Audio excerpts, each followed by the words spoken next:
Voilà, mesdames, messieurs, encore une fois, bonjour, au micro, Jacques Roger. Oui, nous avons donc assisté donc, à une élection au niveau des élections législatives, pour ne pas me répéter, au niveau donc de Toumoudi. Et arrivé Ali Ali est donc le grand vainqueur donc, de ces élections. Aucun militant n'est au-dessus du PDCI-RDA. Nous sommes tous le produit du PDCI-RDA. C'est le PDCI-RDA qui nous affecte, c'est le PDCI-RDA qui nous fabrique. Lorsque le PDCI-RDA décide que voici son candidat, nous devons tous nous mobiliser autour de ce candidat. Nos appréhensions individuelles ne sauraient être. J'entends quelques militants dire, mais ce candidat-là, il ne convient pas.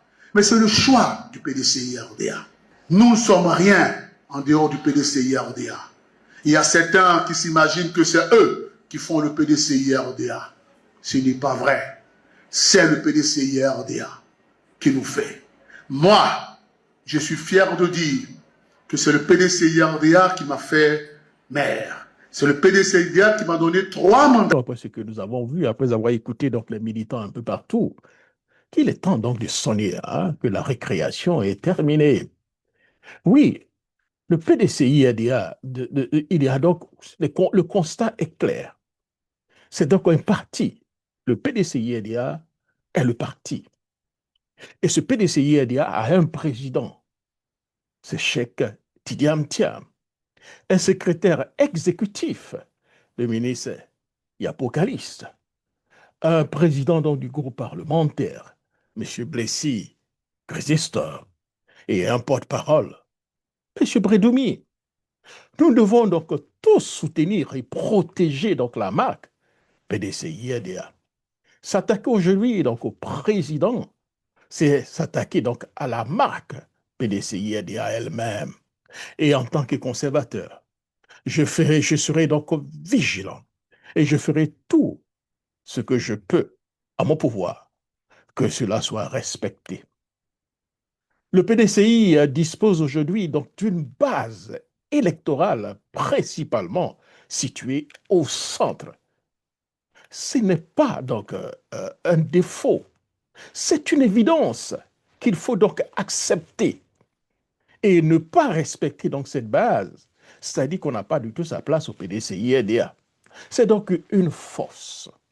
Donc, à ceux qui pensent pouvoir mieux faire que le président Tidiane Thiam, qu'ils attendent l'ouverture donc, de la campagne pour la présidentielle donc, du parti à un congrès ordinaire pour se présenter, pour vendre leur projet. Vous comprenez? Et pour le moment, cher ami, je pense qu'il faut laisser le président Thiam faire son travail. Et c'est ce qu'il fait. Et cela donc va m'amener donc, ladies and gentlemen, à parler aussi d'un sujet hein, qui fait couler beaucoup d'encre de salive. Parle trop de tribalisme. Même au PDCI-RDA, quand il y a certaines personnes qui ne sont pas du tout choisies, ah oui, il parle de tribalisme. Oui, de tribalisme. Mais aujourd'hui, le tribalisme que nous allons donc mentionner, c'est surtout ce qui vient du parti au pouvoir. Le RDA devenu RHTP. Donc, quand le tribalisme devient donc la ligne éditoriale d'un journal proche du R devenu RHTP, cela nous met réellement mal à l'aise. Il y a donc des mots qui tuent, plus sûrement que donc des pierres. Il y a aussi des titres qui brûlent plus vite que l'essence. Et il y a aussi donc des journaux qui, par calcul politique, choisissent donc d'allumer donc l'incendie plutôt que donc d'éclairer donc le débat. Écrit au verbe tribal, non au développement.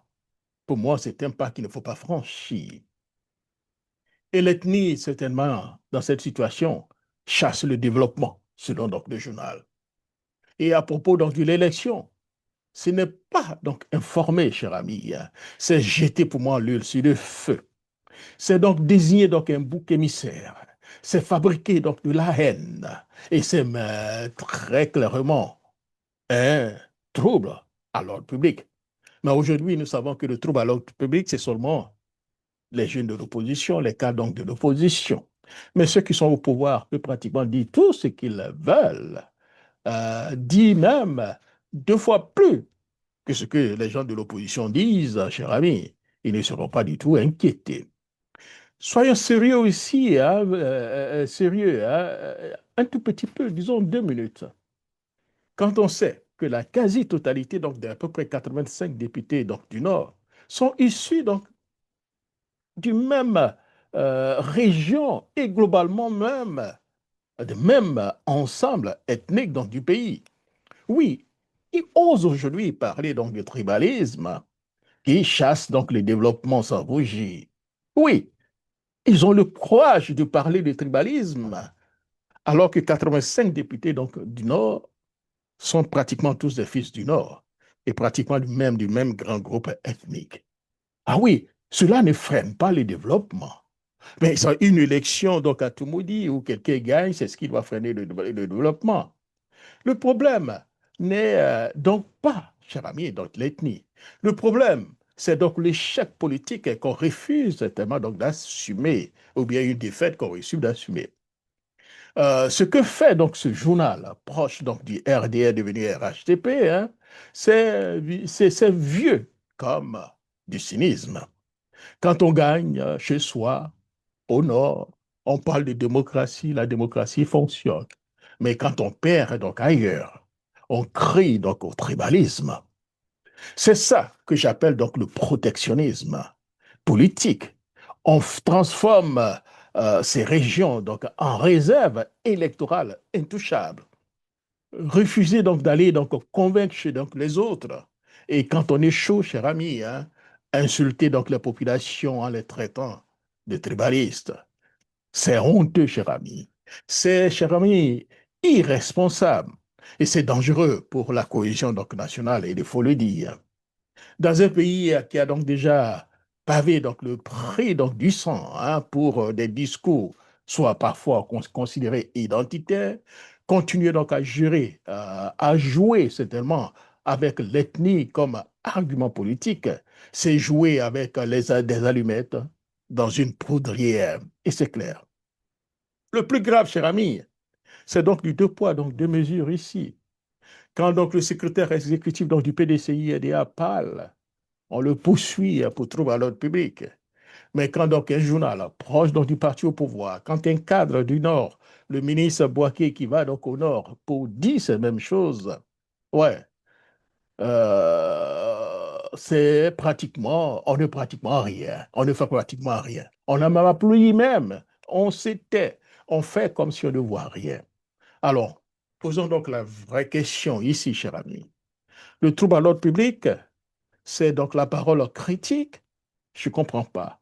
Ou c'est donc l'incitation déguisée donc à la haine ethnique sous couvert donc de, j'allais dire, commentaires politiques. On ne construit pas donc une nation en insultant donc ses propres citoyens. On ne gagne pas donc des élections en méprisant donc les électeurs. Et on ne développe pas donc un pays en opposant donc des Ivoiriens aux Ivoiriens. Il est temps de dire stop. Stop aux urnes incendiaires. Stop aux raccourcis ethniques. Stop à la lâcheté politique qui consiste à accuser les peuples quand on échoue soi-même. La Côte d'Ivoire vaut mieux que ça, ladies and gentlemen. Et la démocratie vaut mieux que ça. Et ça, c'est certain. Et la paix civile mérite infiniment mieux que donc ces petits calculs dangereux. Cher ami, c'était donc mon billet, Jacques Roger. Et surtout, merci beaucoup et au revoir.